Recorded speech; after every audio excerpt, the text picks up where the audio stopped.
All right, we're back on campus here with Coach Probst at Coosa Christian for another edition of Keeping Up with Coosa Christian Athletics. And Coach, I was able to come out and see the game last week. I think half the county, it looked like, was here watching that game, and half of Pell City was, or 3/4 of Pell City was here watching the game. Unbelievable football game. You did everything but win it at the end. I mean, it's incredible the effort you guys put out. But just take us back to last week, Coach, and how it all transpired. Well, there were about 11 or 12 things that you do to lose a football game, and we did every one of them. If we just don't win one of the 12 things, just one, we win that football game and probably win it going away. But we were the better team. We were the better team, and we were the more physical team for most of the night. I got to give Joey Bennett credit, the offensive coordinator, at the end of the game. He got in some hurry-up stuff, knowing we were tired, and it just completely wore us down those last two drives. But, you know, look, starts with our kids and nutrition. You know, we didn't handle that like I wanted to. I won't comment too much on it, but, you know, there's some things that transpired there that hurt us.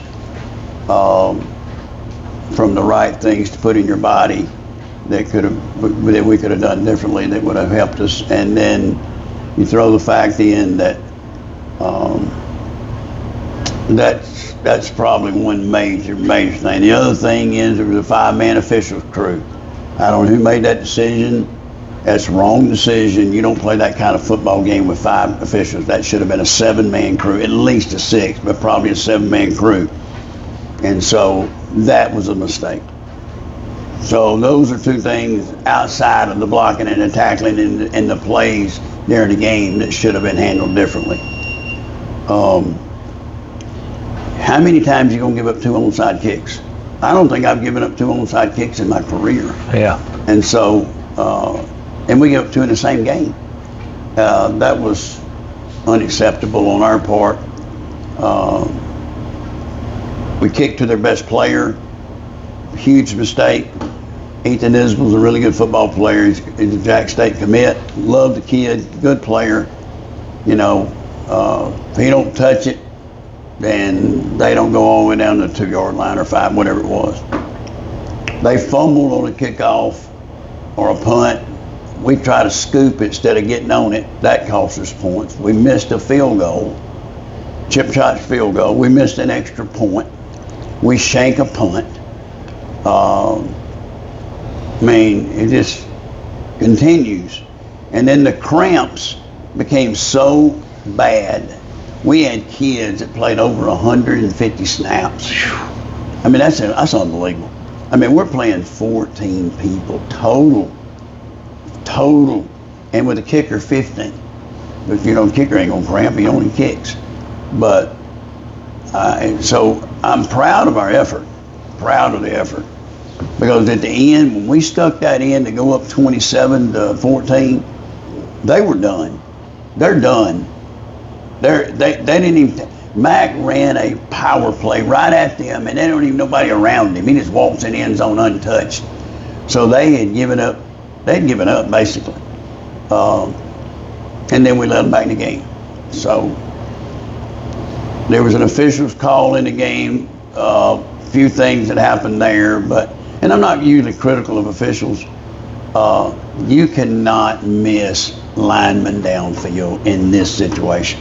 The lineman was 10 to 15 yards. Actually, the lineman was dead even with the receiver that caught the ball. And the umpire's looking dead at it.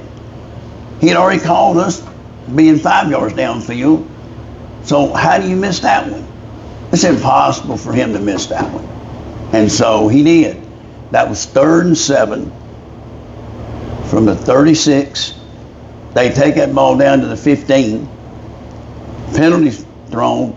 they're going to be 3rd and 17 from their 46 with 125 to go. Much harder to score. So that was a big catastrophic play that happened. So all of that being said and done, as far as blocking and tackling, I thought we did a good job. I thought our plan was good, both sides of the ball. I think we had over 300 yards of offense. They had less than 200. So they threw 3 picks. So we had Brody. I love Brody Goss. I mean, he is a gamer. I love him to death. I take him. Man, he's a winner. Just like Ethan Isbell's a winner. And they got other ones, you know. JP is a winner, number 32, and he's a gamer. I just there's some things in the game we just could have done better. And at the end, you know, we stayed in our heavy set, what we call diesel and jumbo, and I knew better. I should have got back in our spread, empty, and took Kylan and attack number 0, their boundary safety. We'd already hurt him 3 times in throw game, and go try to win the game instead of trying to play not to lose it. And I mean, that's experience, and that's where I made a mistake. I didn't go for 2 at the end. That's a mistake on me. I don't know if he'd have got it, but we should have gone for 2.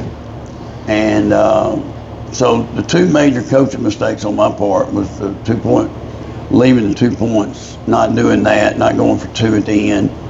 The first one we were okay. You don't chase points that early.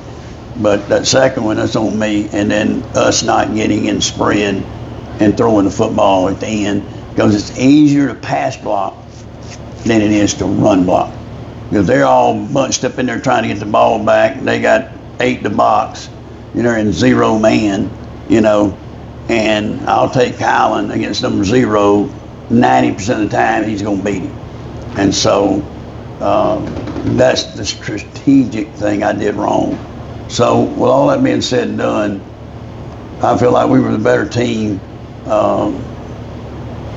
We shouldn't be. You shouldn't be able to take 14 players and beat 30 that they played. I know they may have played 35 players.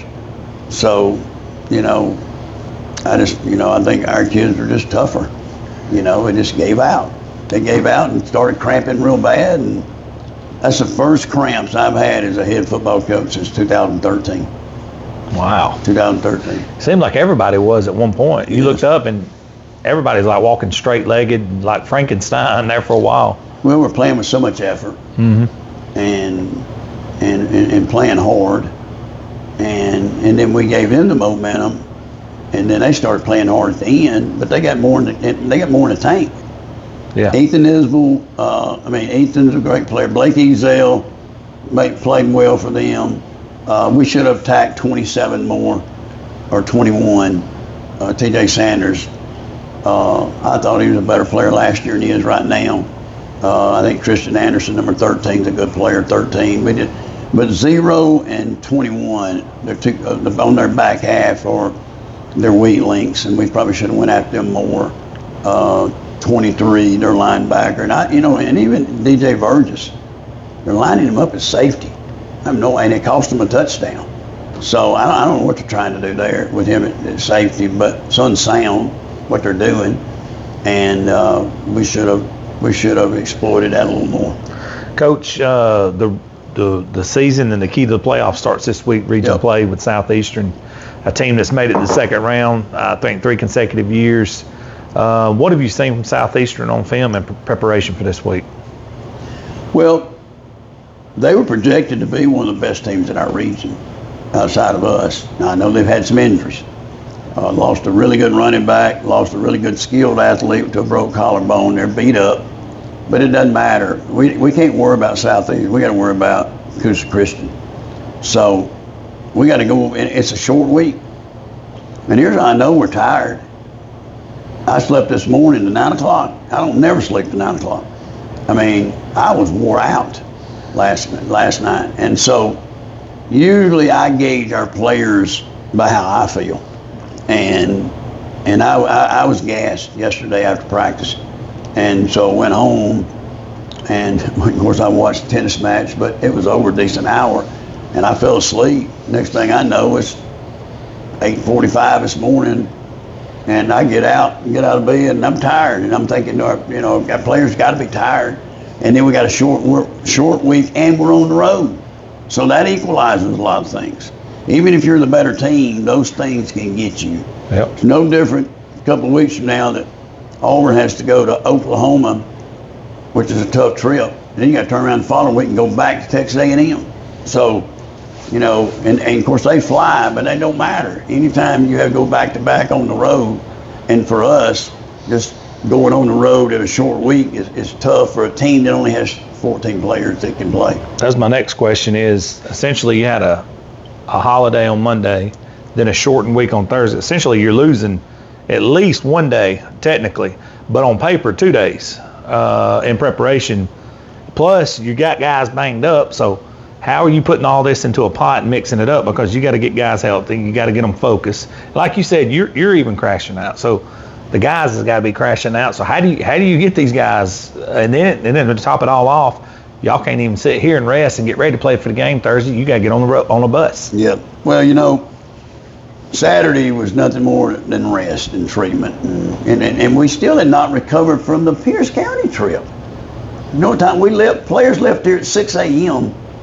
on that Saturday morning after we got back from Pierce. Yeah, because you was delayed from a storm, wasn't you? Also. Yeah. Before kickoff. Yeah, it was a later kickoff, and so we never caught back up with that going into Pell City. And then this weekend on Sunday when we came in, we couldn't do anything. Our kids were still sore, beat up. So normally when you play a Thursday game, Sunday's like Monday, right? Right. Should be in full gear practicing. We didn't. We lifted weights, did a little running, and watched film. That's all we were capable of doing.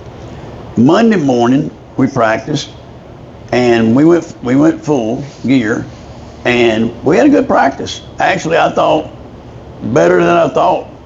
Better than I've seen a lot worse, I can tell you that. So I was proud of our kids, and we went at it for about 2.5 hours in practice. So I was pleased with Monday.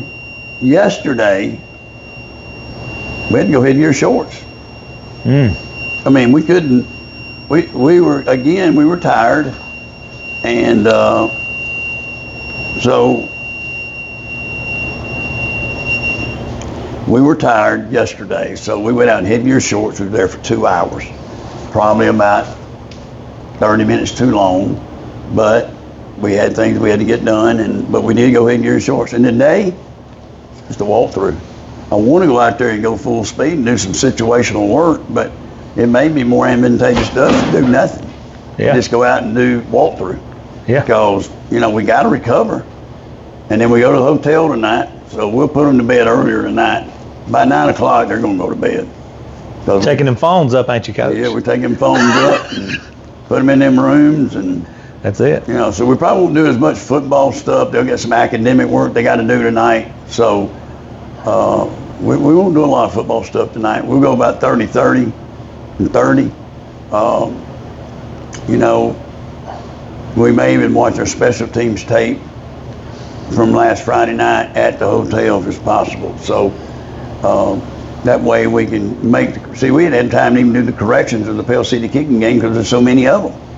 So you always improve from game 1 to game 2, but a lot of times game 2 to game 3 makes a lot of improvement too. So I'm hoping that we get some of these catastrophic mistakes, you know, over with and become a better football team in the next few weeks. But look, it's 13 more weeks, and that's what you got to look at. 13 more weeks plus an open date. So there's 14 more weeks of football, and we cannot do this. You can't flatline, and you can't go backwards. We got to take a step forward every time, and you should play your best football game on December 5th. That's your best football game. Yeah. But before that, you got to be a pretty good football team. And so, and the same thing in the weight room.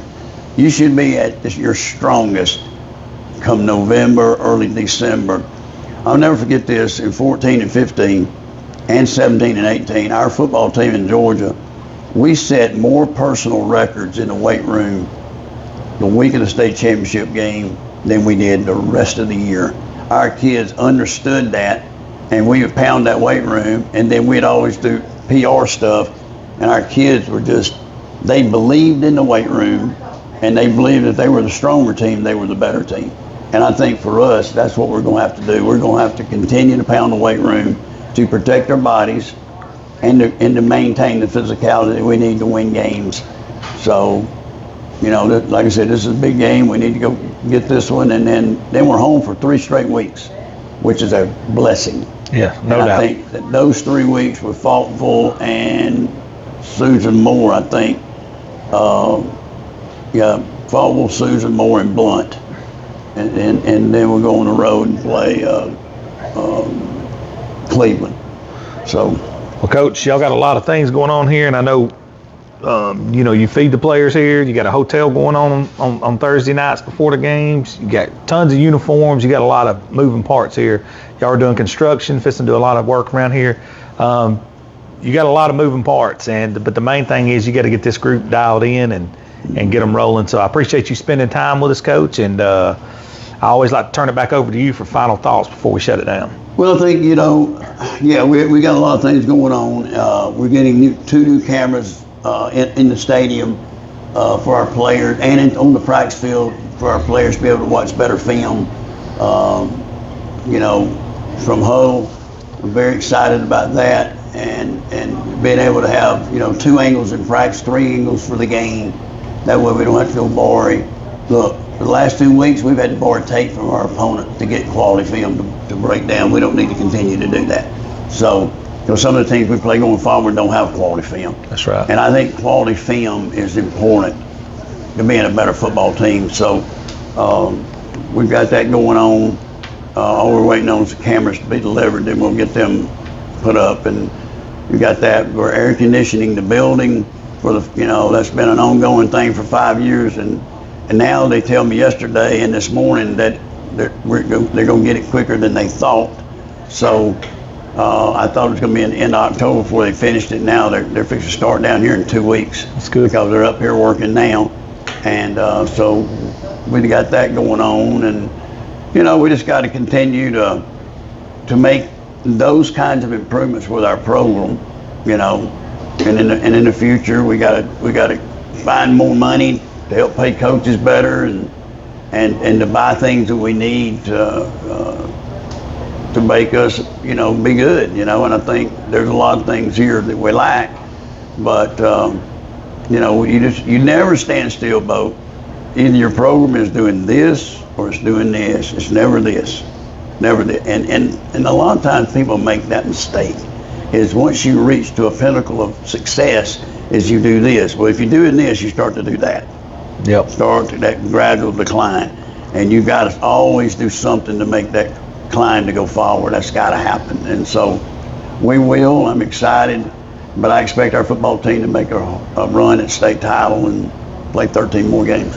Coach, appreciate you sitting in with us. Good luck to you, and I know you got a busy week and you need to get some rest yourself. So we'll see you back here next week, Coach.